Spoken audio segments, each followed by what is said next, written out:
Mena-Watch, der unabhängige Nahost-Think Tank. A warm welcome, ladies and gentlemen, to this edition of Mena-Watch-Talks. It's been a month since I had my last conversation with Thomas von der Osten-Sacken, back then face-to-face in Vienna. Today he's our guest again, this time back online. We're delighted that you, Thomas, have found the time for us again.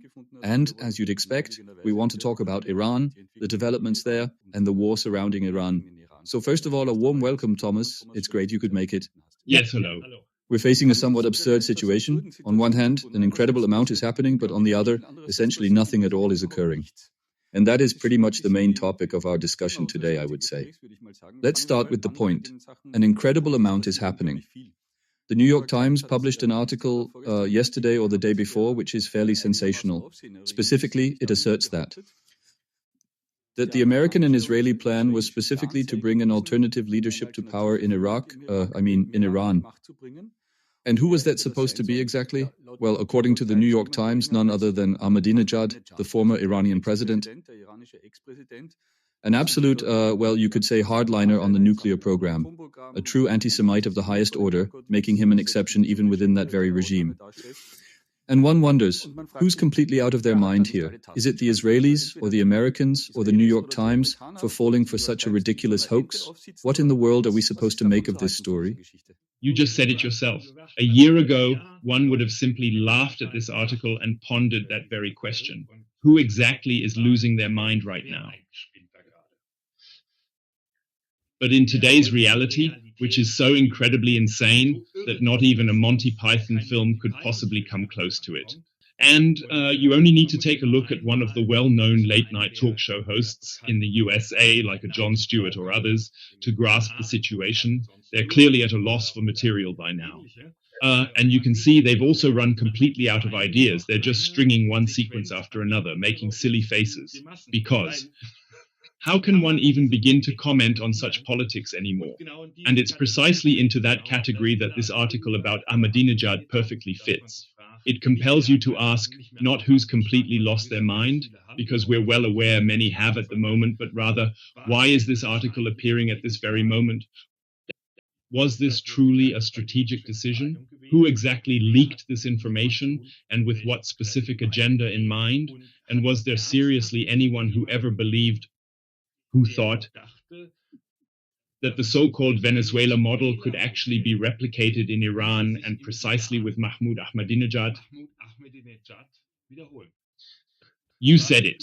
Mahmoud Ahmadinejad was truly the axis of resistance alongside Hugo Chavez. He actually convened Holocaust denial conferences in Iran, which is a rather significant point, indicating his quite radical stance and beliefs. No one has called for the destruction of Israel as explicitly as he has. Thus, with Mahmoud Ahmadinejad, even the staunchest Iran apologists found it difficult to claim, no, that was solely directed at the Zionist government, and he genuinely means. Until last year, this stance was unequivocally clear. It's also undeniably true that he had a major falling out with the Iranian establishment, isn't it? So, from his personal background, he comes, so to speak, from rather impoverished circumstances, always having had a very strong inclination to prioritize social issues. He wasn't and still isn't considered super corrupt, so he still maintains a certain degree of legitimacy. However, the rest of it is just utterly absurd. Although I must concede some of the puzzle pieces in that New York Times article do, comparatively speaking, make a certain amount of sense. At the start of the war, we had asked ourselves, why are they now bombing the house of Mahmoud Ahmadinejad, who essentially no longer plays any role in the regime and was, in fact, placed under house arrest because of statements that were extremely critical of the regime?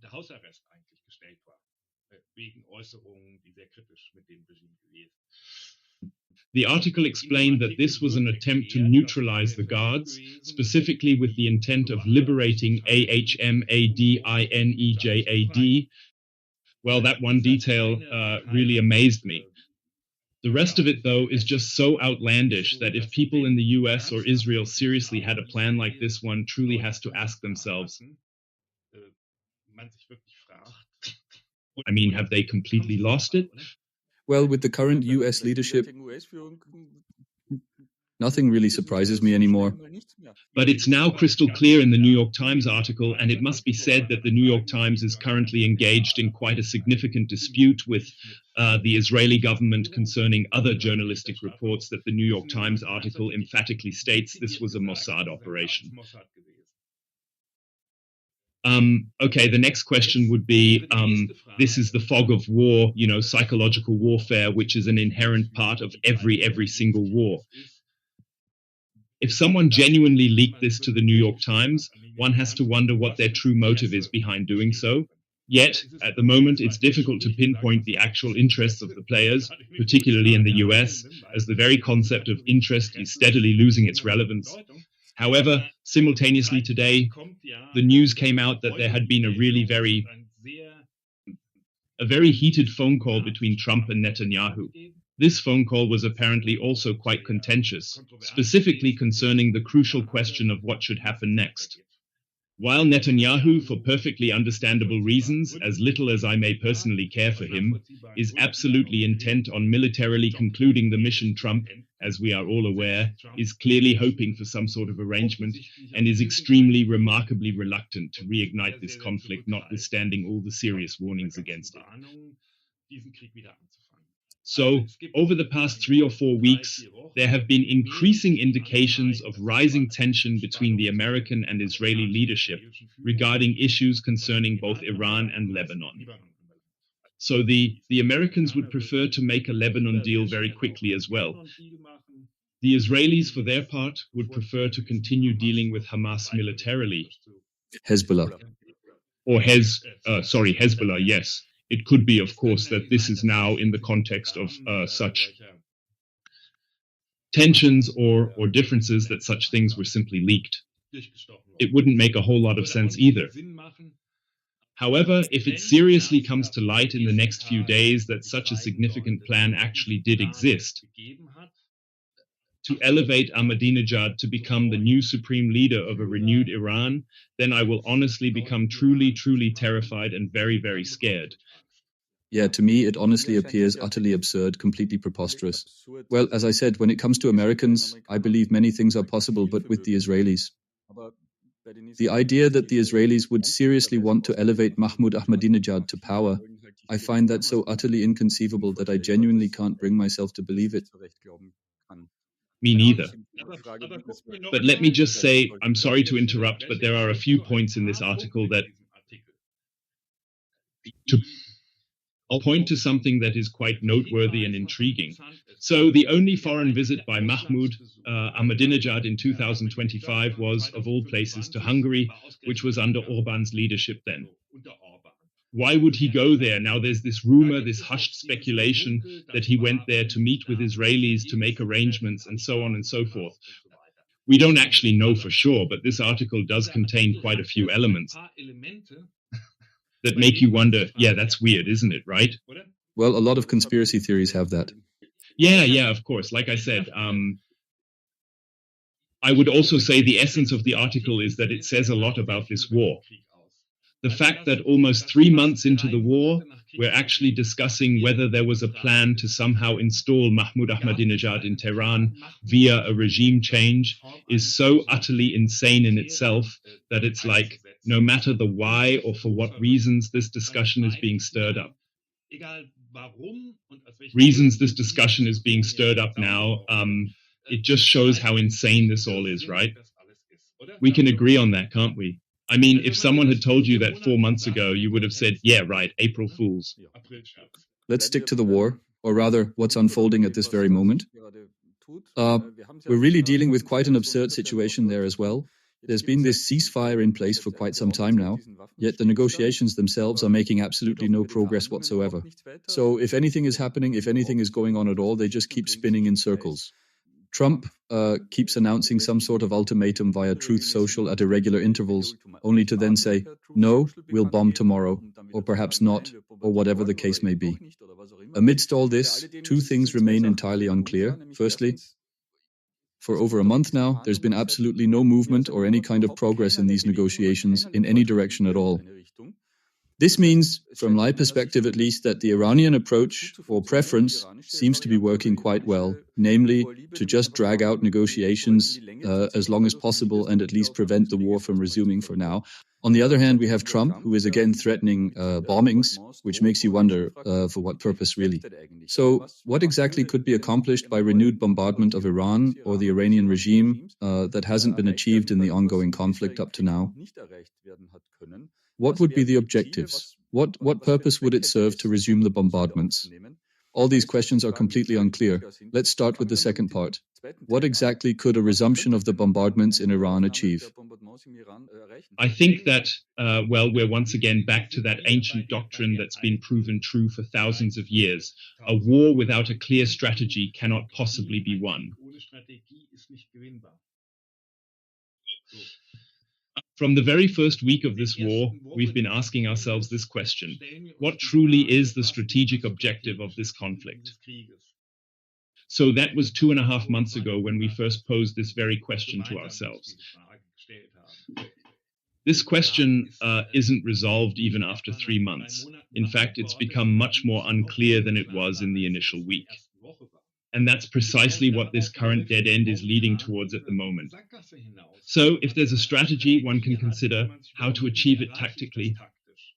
By means of war or through negotiations? If I lack a proper strategy, I simply cannot achieve a desired objective. So negotiations and war become self-serving. And historically, in both cases, this always represents the gravest danger imaginable. The inherent desire to conceal one's lack of strategy invariably culminates in either protracted, bloody, and ultimately futile wars, or in negotiations that over time devolve into self-serving endeavors, losing sight of any genuine objective. And in the latter, Iran is a master. We all know Iran has never conducted a single negotiation with the goal of stopping its nuclear program or doing anything. Instead, Iran conducts these negotiations purely as an end in themselves, to buy time and continue to arm itself, advance its nuclear program, and get sanctions lifted. So, from Iran's perspective, these negotiations are an end in themselves. In that sense, wouldn't you agree? So, the whole idea was always, how do we break the mold, given that Iran is a master at these delaying tactics in negotiations? They just drag things out for months, even years, and if that doesn't work out, then there was always the sword of Damocles. One day, the military attack will inevitably come. So that was the singular pressure intended to compel Iran to make any form of concessions whatsoever. Ultimately, the catastrophe as it currently appears, this sword of Damocles has now fallen. And the results are such that the next threat will have absolutely no effect whatsoever, because Iran will just say to itself, well, we'll simply ride this out again for the next 3 weeks. And some of our missile programs managed to survive this first war. As for the others, their missile and high-tech weapon supplies will eventually run out and will simply weather the storm. So, to boil this down to a thesis, is this war now a form of negotiation carried out by different methods? To paraphrase Clausewitz, with Iran holding the more advantageous position because... And this war too makes one wonder, what exactly is its purpose, like the negotiations? Therefore, if one is aiming to stall for time, they are presently in a more advantageous situation, at least in part. Although, of course, the question always is, how long can Iran withstand this blockade of Hormuz and the economic situation and so on? Meaning, how long can it ride this out? You've just paraphrased Clausewitz? Well, one could also paraphrase an old slogan from the peace movement. Back then, the slogan was, imagine war and no one shows. We're almost in that situation now. I mean, we are far from peace. The negotiations are going absolutely nowhere. But it's not like we're really in a war either. Though you can't exactly claim there's a genuine ceasefire taking place right now. I mean, there are far too many Iranian attacks on the Arab Emirates and so on and so forth for that. So we are currently in a very peculiar interim state, a strange kind of limbo, you could say. One also notices this in the reporting from individuals who previously had a great deal to say on these very subjects. Their articles are consistently becoming more concise. The vacation times are getting longer, and the expression, "I'm like a deer in headlights," is becoming more common. This means it's not just us who are puzzled about what all this actually entails, but also people with significantly better connections within the administration. Those who have reported on US foreign policy concerning the Middle East for decades are also increasingly finding themselves with less and less to say. Or don't you feel it too, that you're reading shorter and shorter articles that just redundantly say the same thing, namely, what is all this for? Yes, or rather, you're just constantly amazed at the kind of ideas Trump comes up with next. Perhaps we could briefly discuss that. You were so kind as to send us a video about this very topic. Just when everything seemed to be going wrong once more, Trump, in his typical fashion, came up with yet another brilliant idea. He found a new scapegoat to explain why nothing was turning out as he'd imagined, the Kurds. He claims the Kurds essentially betrayed him. He says he gave them weapons, but they just pocketed them instead of passing them on to whoever they were ultimately supposed to go to. As I said, you sent us a video on this. I can only recommend that our viewers watch it, but could you perhaps briefly explain what it's about and what kind of idea Trump has come up with again this time? Well, this is just another example, much like that Ahmadinejad piece, of how utterly senseless and unplanned this all truly is. There definitely was a plan. From certain factions within the American, and indeed Israeli political and military establishments, the notion was that, should a war with Iran erupt, they would heavily favor the strategy of deploying armed groups, specifically militias aligned with Kurdish parties and organizations, and potentially even Baloch groups. We had frequently discussed, so to speak, supporting them to help instigate an uprising against the regime in their regions. Then, as lightly armed security forces, they would infiltrate the country. These plans completely fell apart on day 3 of the war, when the information was leaked to the media, resulting in insane reports like Kurds preparing ground offensive, as if 800,000 perfectly armed infantry soldiers were just standing by, wouldn't you say? Then for a week there was a huge discussion. Trump then said, no, he doesn't want the Kurds entering Iran, and so on. Then the topic was gone for a while. The consequences were fatal for the Iraqi Kurdish parties, because to this day they are targets of Iranian attacks. In fact, just 4 days ago, there was yet another drone attack on their bases in Iraqi Kurdistan, wasn't there? So the topic was out of the media. Then suddenly it's, oh, the poor Iranians can't possibly launch an uprising without any weapons. That's why we wanted to arm the civilians, which is utterly insane and would at best end in a bloody massacre. But the Kurds kept the weapons for themselves. So the Kurds are actually to blame for the fact that the declaration from day 1 of the war, dear Iranians, we'll bomb the regime away and basically hand Iran over to you, didn't work out as initially planned. This not only resulted in all Kurdish parties stating they never received these weapons, but also high-ranking US military officials anonymously told the Iraqi Kurdish news magazine, Rudar, that this is complete and utter nonsense. A, these weapons were never supplied, and B, there was absolutely no intention of arming any Iranian civilians whatsoever, which, when viewed solely from a military standpoint, is utterly insane and preposterous. So, how exactly are untrained civilians, armed with just some random weapons, expected to stand any chance whatsoever against highly professional, brutal militias, such as the Revolutionary Guards or the Basijis? That is the recipe for mass murder and absolutely nothing else. You rub your eyes and think to yourself, this simply cannot be true at all. Above all, what are the consequences of all this talk? A, the Iranian Kurdish parties are now completely distancing themselves, saying, we are neutral in this conflict. This is not our war. In Iraqi and Syrian Kurdistan, people are saying, what is this? So not only did we not get support from the US, but now we're suddenly being made the scapegoats. So in the future, we will have to seriously reconsider what our cooperation with the Americans truly entails. And the second incredibly vital location for the US military is Iraqi Kurdistan. The Americans have withdrawn from the remaining areas of Iraq, which is de facto under indirect Iranian control, or at least its sphere of influence.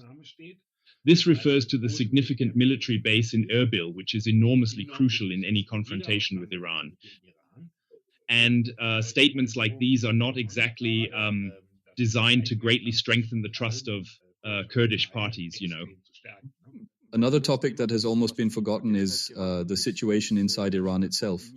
It's always portrayed as if Iran, with the Strait of Hormuz, holds the advantage, able to block it indefinitely, and that the regime is firmly entrenched. Thus, the possibility that this regime might not be as firmly in the saddle as is always claimed seems to have been completely forgotten or overlooked, hasn't it? And yet, the situation in Iran is worse than it has ever been. The economic situation is devastating. There is no prospect whatsoever of how a reconstruction or anything else could be financed or organized.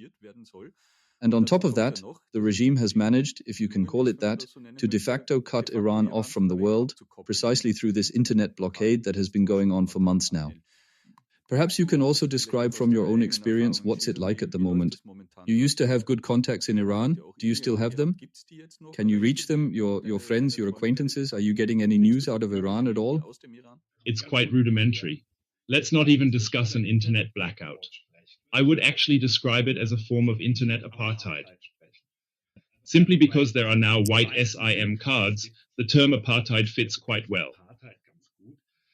The regime has blocked access to the standard internet, and for a comparatively significant sum, they distribute SIM cards that grant people access to online services.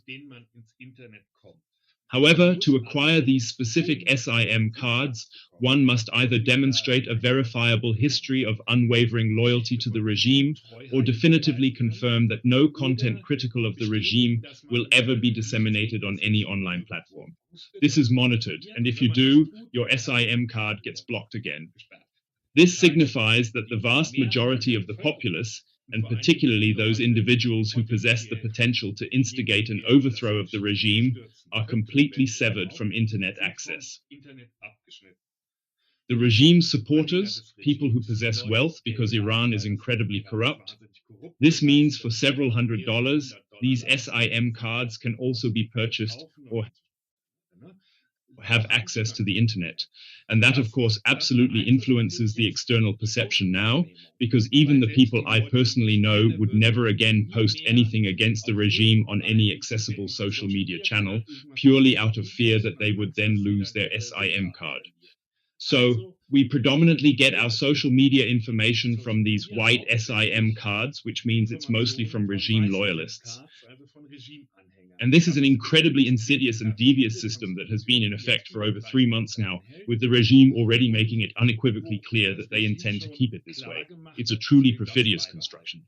This means that if the current regime manages to hold on to power, Iran will, in all likelihood, be disconnected from the World Wide Web in the medium term, much like China.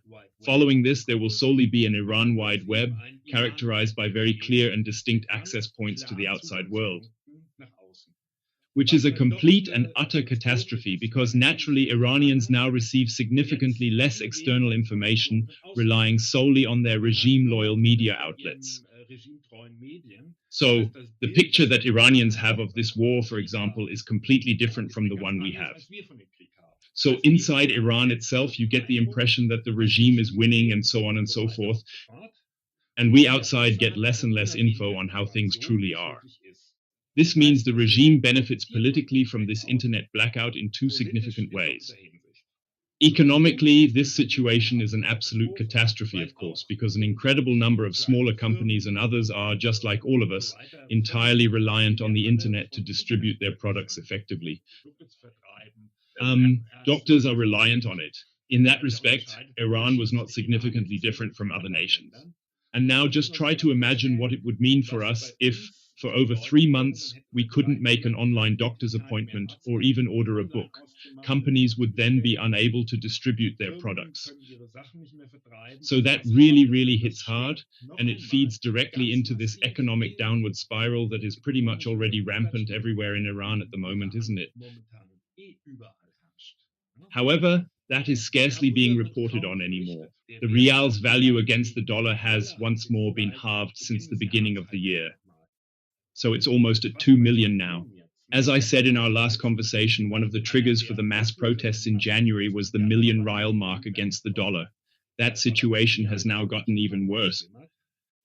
People used to be able to live on their salaries for 2 weeks. Now you hear they can only live for 1 week. And on top of that, there's this complete uncertainty. What's actually happening? Will the war return? Will the regime stay? A lot of people had also hoped it would be a short, intense war, and then the regime would fall. So the psychological situation right now has become like this. Economic decline, increasing difficulties simply to secure daily subsistence, complete uncertainty about what the next few months will bring, plus the prospect of a regime now even more tightly controlled by the Revolutionary Guards and hardliners than it was before, comes out of this particular conflict through negotiations, and now it remains. In power for months, for years, without that hopeful expectation that one day Americans will finally say enough is enough, and then, they will ultimately overthrow it. Because that idea is gone. It's what kept many people going. Or to put it differently, it's what has caused many to remain in Iran, because as we previously discussed, that is naturally now a massive point of discussion. Do I want to stay in a country like this? Do I want my children to grow up in such a country? Or is it not now the moment to slowly begin contemplating the idea of leaving? There's another point that's often overlooked in this discussion. This disconnection or shutdown or extreme limitation of the internet also has a psychological function for the Iranian population. And this is where the increased executions of regime opponents come into play. There are indeed isolated reports indicating that particularly since the ceasefire, the regime has once again resorted to putting to death an increasing number of its opponents. But while everyone is aware of this to some extent, at the same time, there's a definite lack of reliable information, or at least not the usual news dissemination through the internet, social media, and such. This simply breeds a pervasive climate of dread that the populace is forced to endure. That has always been the case, but of course it's gotten much worse now because the control, likely aided by Chinese and Russian support, the oversight of dissident internet sources has significantly increased. So like Starlink, there was a distribution of Starlink. What are those things called again? Modem is the wrong word. I can't think of it right now. So that, for example, is being tracked. Whoever has it is being persecuted. The same is now quite possible with this new sort of alternative internet that the regime is building up. And generally speaking, we generally just have to acknowledge, as tragically as it may be, the true trigger, the actual catalyst for this conflict was the mass protests that took place in January, where tens of thousands of individuals were brutally slaughtered. In fact, this was even more brutal than any of the preceding uprisings. Trump said, "Dear Iranians, help is on the way." The effect after 3 months of war, peace, and ceasefire is that no one talks about the people in Iran anymore. They're completely gone from discussion. So while in January, the situation of Iranians dominated the media, we're talking about images of protests, reports of economic decline, repression, and relentless persecution. Indeed, that was the absolute central topic throughout the entire month of January. And because, supposedly, this war was also fought for that reason, nobody talks about that anymore. It's just the Strait of Hormuz, the nuclear program, and missiles. And the Iranians themselves have been lost from sight, now appearing much like the Kurds, as if they are actually the culpable party in all of this. Because why haven't they toppled the regime? We have. Why? Perhaps they actually do support the regime, and so on and so forth. So this absolutely, completely ill-conceived war. That has had the effect that today hardly anyone believes it when exiled Iranians or Iranian voices from within the country itself say that 70 to 80% of the population rejects this regime and had hoped that 2026 would be the last year of the Islamic Republic of Iran. this also has fatal, devastating consequences for the future. Yes, and then there's this other, truly absurd effect. Well, after the war began, the customary regime apologists in the West were rather quiet, at least for a period, but now they are once again crawling out from their hiding places. And also in Foreign Affairs, a rather prominent US foreign policy magazine, there's now quite seriously an article where someone claims that this is the moment for a reformer from within the regime's circles, someone under whom the population would then really rally together against the Revolutionary Guards. I mean, honestly, one truly has to stretch their imagination to even come up with such preposterous ideas. Yes, and on the other hand, we must naturally consider this, especially since we are communicating between Austria and Germany right now. The appeasement policy of the Europeans, which has undeniably been a primary factor in the Iranian regime's significant growth and consolidation of power over the last 20 years, and which we have always strongly criticized with what I believe are entirely justifiable arguments, now seems almost reasonable when viewed against this entire backdrop. And that too presents a significant problem. The very same principle applies to Obama's nuclear agreement and other similar accords. So right now, all of this is actually being presented, even in American media, as successful diplomacy and a viable alternative to the present circumstances.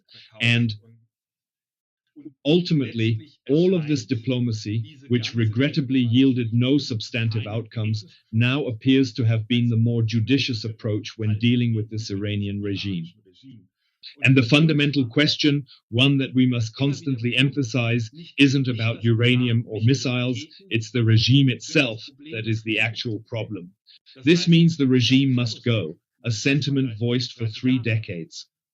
This discussion about 400, 600 kilograms of uranium and how highly it's enriched and so on is just tinkering with symptoms. In January, for a brief moment, it seemed the realization this regime must go had stuck. And now, even in the US, there's no more talk of regime change, unless you're saying that if the son of the great revolutionary leader, now in the hospital, becomes the new revolutionary leader, or Ahmadinejad, or one of those ghastly figures, if that constitutes regime change, then I'd like to strongly advocate for the term of regime change. I want to strongly emphasize, especially against current discussions, because in the past, it truly always revolved around something entirely different regarding questions of democracy, the future, participation, changing systems. No one is even discussing the very foundations of the Islamic Republic system anymore, by which I mean all that Islamism, jihadism, and what sort of damage has the Islamic Republic done to cause all this damage in the Middle East and worldwide.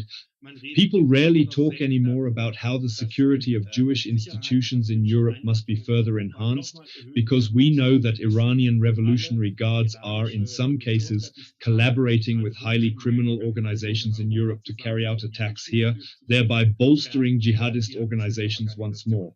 Indeed, all of this is intrinsically part of this prevailing system and this oppressive regime, rather than merely an isolated problem concerning Hormuz, uranium, or even missiles. Yes, they've really stepped up those efforts in recent days. Just yesterday, or perhaps the day before, a statement, almost a threat, was disseminated from within the ranks of the Revolutionary Guard.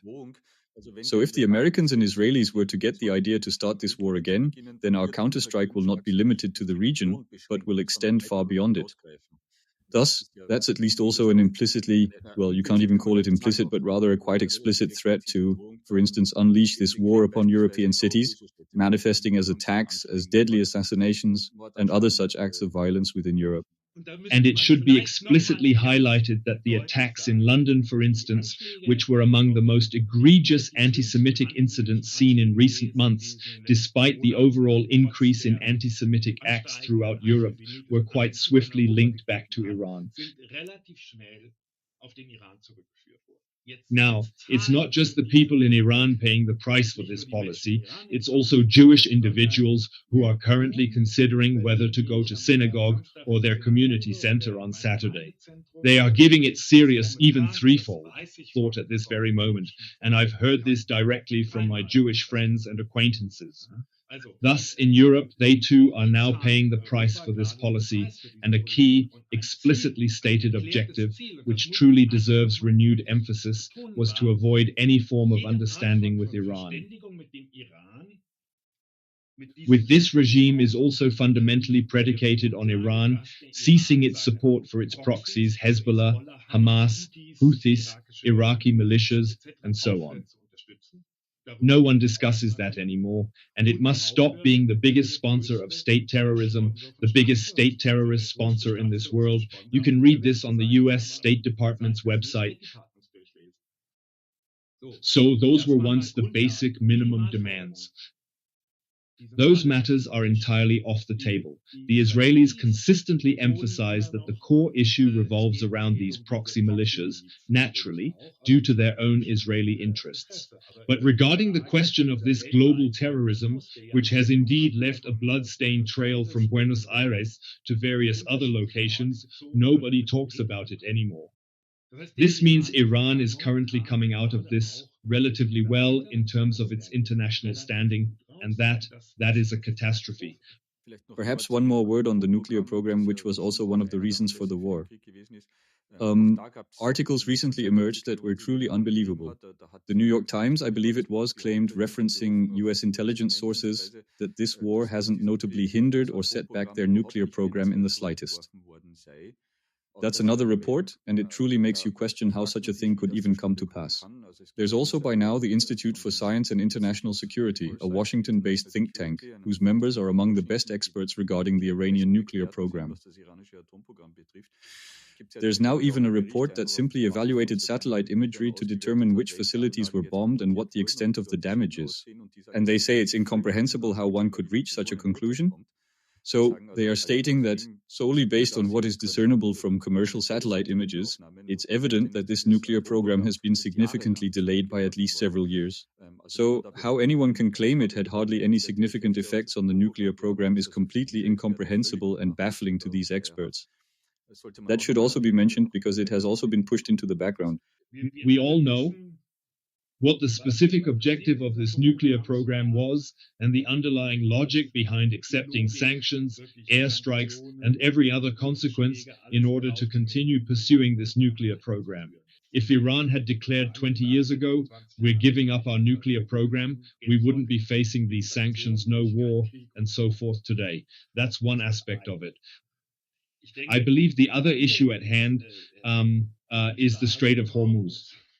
Yes, so I wouldn't say that Iran has discovered its new nuclear program in blocking the Strait of Hormuz, because blocking the Strait of Hormuz is not an existential threat to Israel, but at most an existential threat to drivers. But from now on, any future confrontation with Iran will inevitably revolve around the crucial question: what exactly should be our strategy regarding the vital Strait of Hormuz? So, Iran has come to realize that blocking it can be done relatively quickly and quite inexpensively. So, as long as a regime in Tehran possesses these capabilities, a new factor enters the equation, one that previously only existed in hypothetical strategic planning, but is now a tangible reality, and a very serious one at that. So, how can we prevent it? And what happens if? Now we know what happens if. And Tehran knows it too. And the other thing is, I want to emphasize this point again. With nuclear programs, it's all about the know-how first.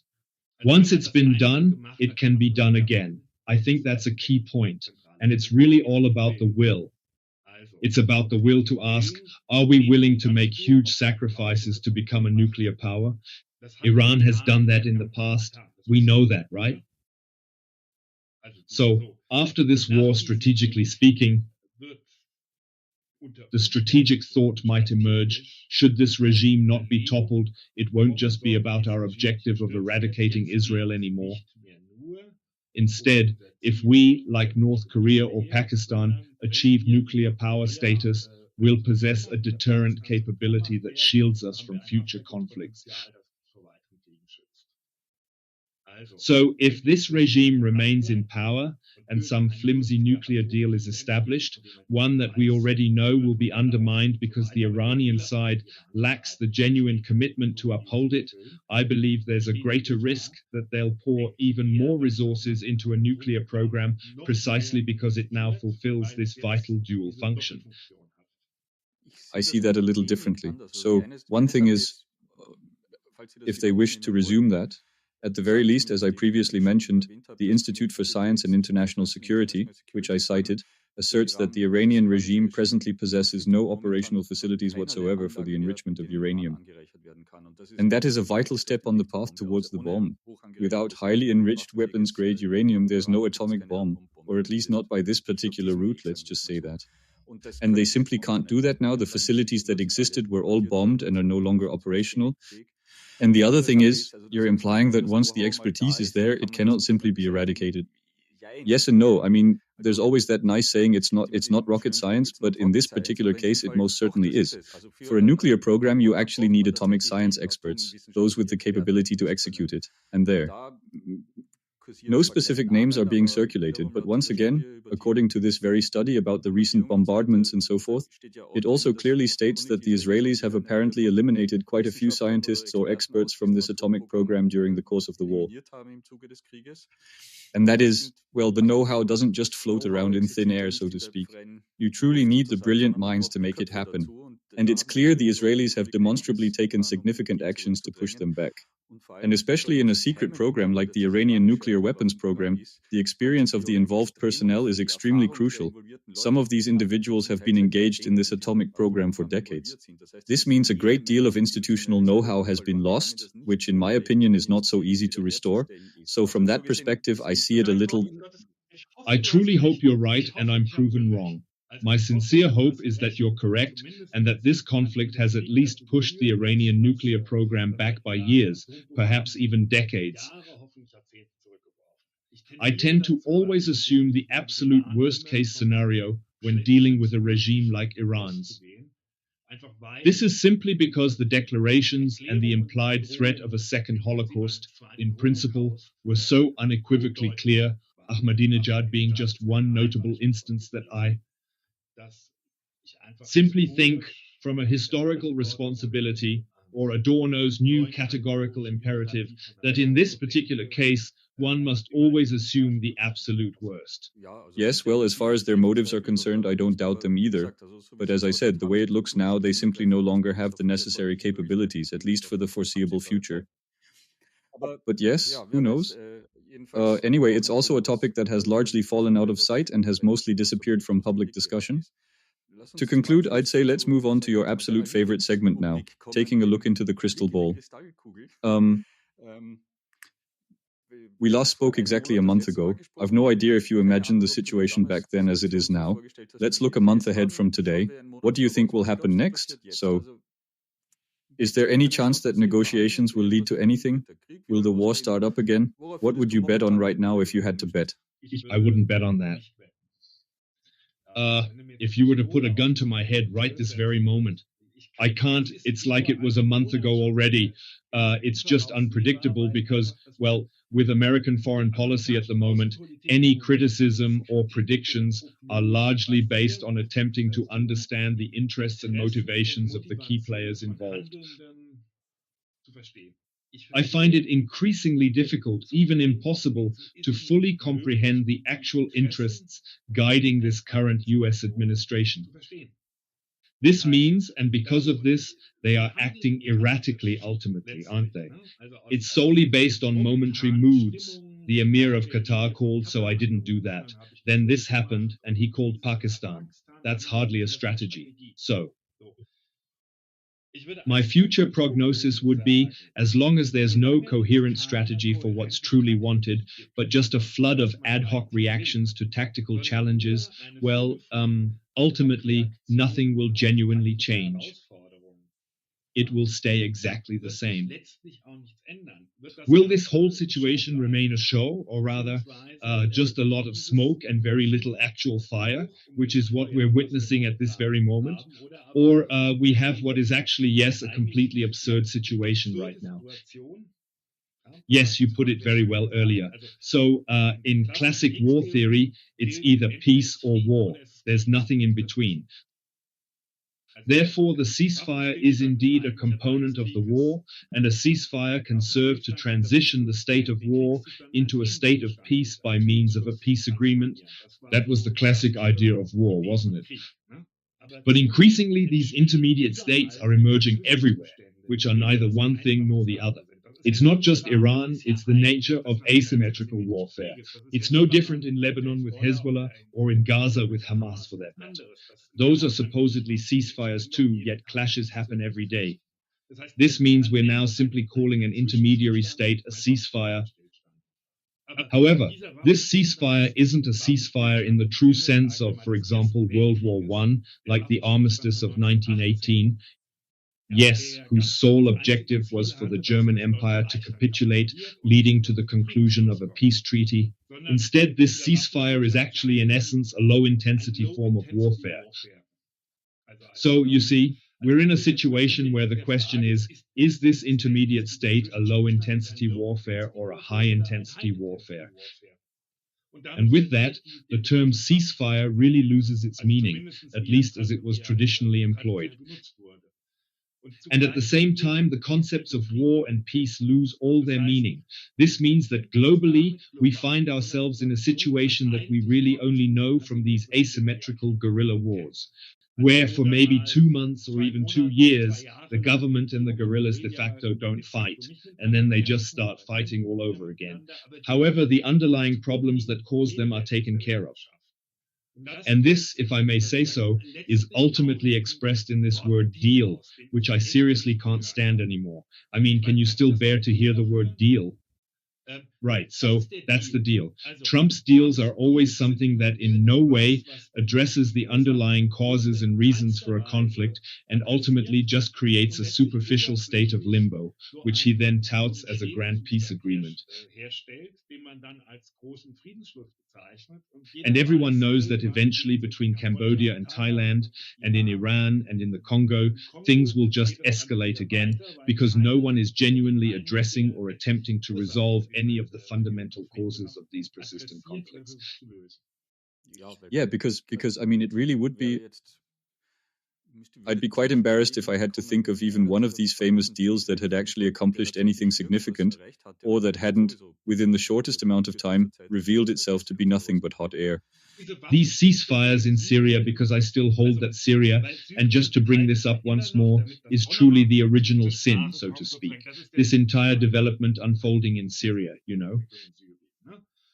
And recently I wrote another article about the history of the Syrian conflict. I believe there have been well over 400 distinct deals and ceasefires between the rebels and Assad in Syria, and of all those, a staggering 80% didn't even manage to hold for a mere 72 hours. And every single one of them was hailed in the media as a major ceasefire. And now it's happening, mediated by the UN, Arab League, Russia, and all sorts of others, you know. And ultimately, this mess of strange, non-existent ceasefires in the Syrian civil war has, in a certain sense, become global. Yeah, I mean, if you're talking about everything, it's not a situation that lends itself to making jokes, but if one were to joke, you'd have to say the only thing still missing in the Iran case is for Kofi Annan to be appointed as the UN special mediator between the US and Iran. That would truly be the icing on the cake, as it were. Now, Wisi, as we conclude, I'm going to ask you about your final bet. What's your prediction for the next 4 weeks? I see from the American side of things no actual desire to resume the war, and from the Iranian perspective, I see no compelling reason for them to make any compromises whatsoever. That's why, in my estimation, it will likely remain a kind of frozen conflict for the foreseeable future, marked by periodic flare-ups and isolated skirmishes. But I don't see any major movement in either direction at the moment. Perhaps I'm mistaken about the Americans' military plans, but regarding Trump, it truly doesn't seem to me that, aside from these rhetorical threats, he would genuinely have a significant interest in resuming the bombing campaigns, especially since his military advisors will probably explain to him in quieter moments, well, what else are we supposed to do? What are we supposed to achieve that we don't already have, in a way? But I feel the same way. I wouldn't bet a lot of money on it either. That much is clear. All right. Then I thank you for taking the time for us once again, dear Thomas. Thank you very much. Until next time, and at this point, as always, to you, our dear viewers, if you, how should I put this, after this discussion are just as clueless as we are, and if at least some aspects of it seem plausible to you, then please subscribe to our channel, leave a thumbs up, and comment on YouTube or on other channels. And with that, thank you very much for your attention, and until the next Mena-Watch-Talk. Goodbye. Mena-Watch, der unabhängige Nahost-Think Tank. Besuchen Sie auch unsere Website. Dort finden Sie täglich neue aktuelle Berichte und ausführliche wissenschaftlich fundierte Hintergrundanalysen zur Geschichte und Gegenwart der MENA-Region.